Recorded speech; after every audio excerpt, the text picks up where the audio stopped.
Hi, anatomy friends, and welcome back. I want to dive into the mechanism of hearing a little more deeply in this video. We left off in the anatomy component talking about the cross-section of the cochlea. And that cross-section of the cochlea, we've got three sets of tubes: the scala vestibuli, the cochlear duct, and then the scala tympani. These two scala are going to be filled with something called perilymph, whereas the cochlear duct is filled with a different kind of fluid called endolymph.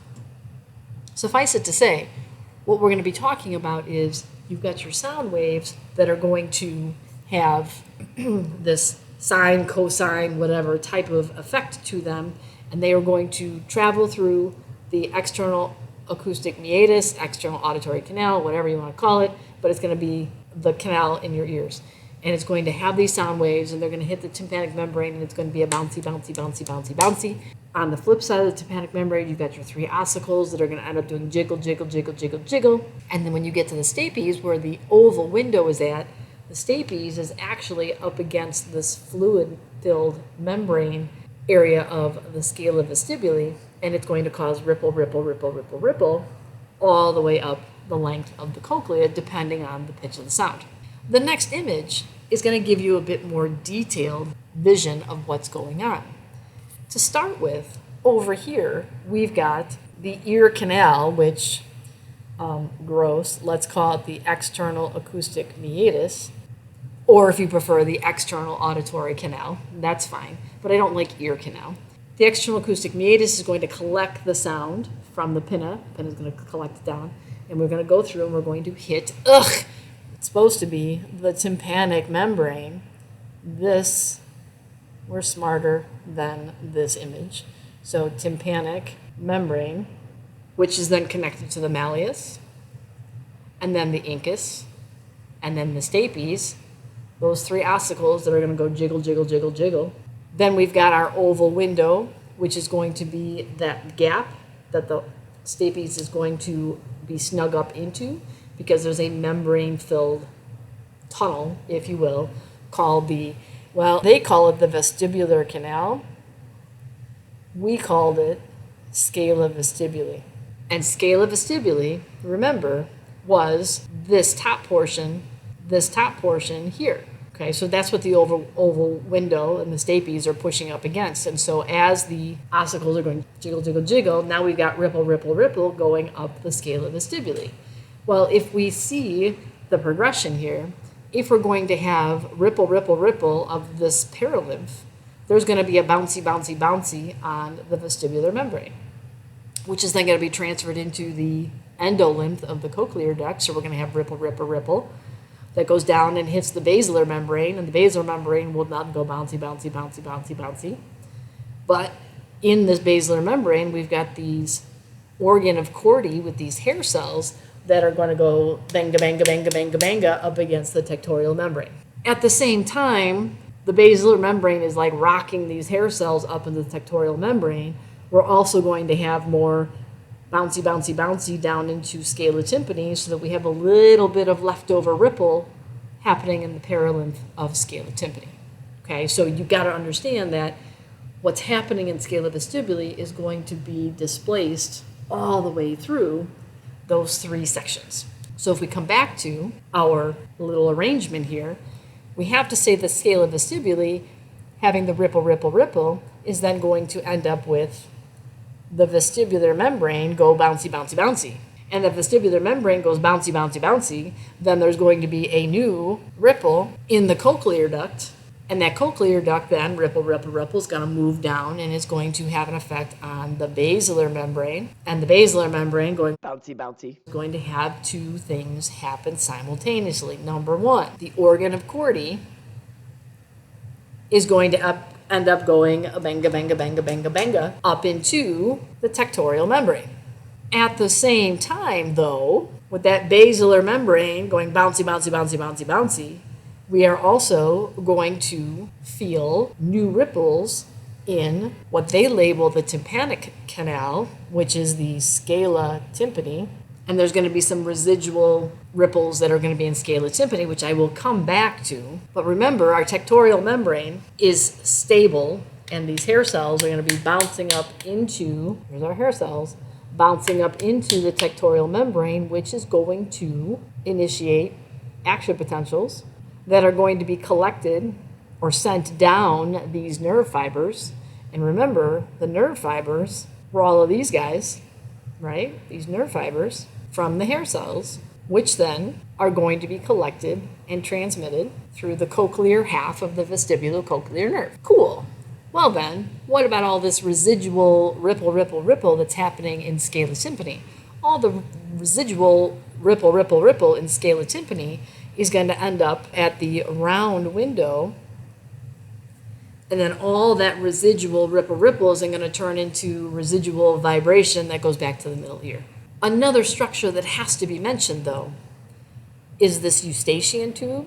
The eustachian tube is a tube that is going to run from the middle ear down to the pharynx. And then by connecting to the pharynx, it's going to help re-equalize or put back into equilibrium the air pressure that's found on either side of the tympanic membrane. Going to the next page, we've got the steps of hearing spelled out for you. And as we go down, you got the sound waves collected and transmitted to tympanic membrane. That's the hills and valleys, converted into a vibration movement of the ossicles because the tympanic membrane goes bouncy, bouncy, bouncy, and the ossicles go wiggle, wiggle, wiggle. Then we get ripple, ripple, ripple at scala vestibuli.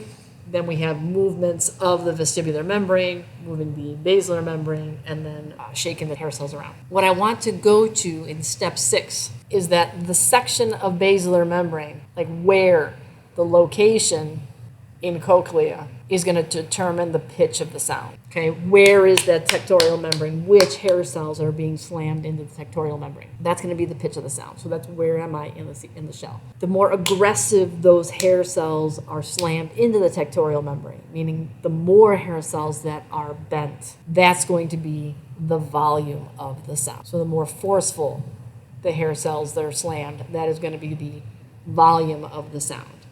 And I want to go from this point and take a break and say, go to next page, because I want to talk about the pitch and the volume. Steps 7 through 10 are also page 12, and it's blown up so that you can see this coronal section of the brain a little bit better. And so we'll get back to that. But what I want to focus on is, okay, the pitch of the basilar membrane. If I zoom in on the picture in the upper right-hand corner, what you see is that at the beginning of the cochlea, so right at the oval window, we have a high frequency pitch.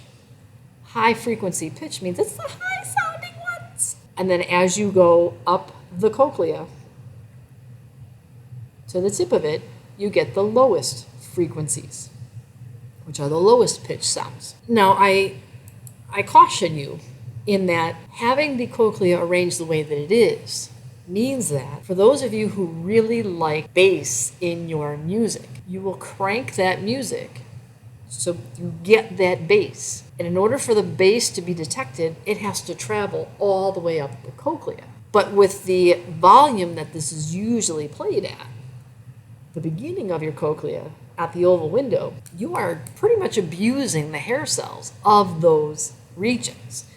So that if you go into a loud area, and this time of year is usually when V-Show is getting ready to perform, and V-Show is a very loud experience. And with that loud experience, what you may notice when you're done is that you have a high ringing pitch in your ears. Why? Because all of that volume of sound has bent those hair cells to the point where they are continuously sending a signal to your brain, which your brain interprets as this high-pitched tone. And over time, you can damage those hair cells to the point where they will no longer send a pitch to your brain, and you won't be able to hear them, all because of your loud, bassy type of stuff. When we look at what sort of fail-safes do we have to protect ourselves from that? There are 2 muscles, and the 2 muscles are listed here as stapedius and tensor tympani. These 2 muscles are going to have an attachment to the 3 ossicles, and if you go to the next page, you are going to see a zoom in of those.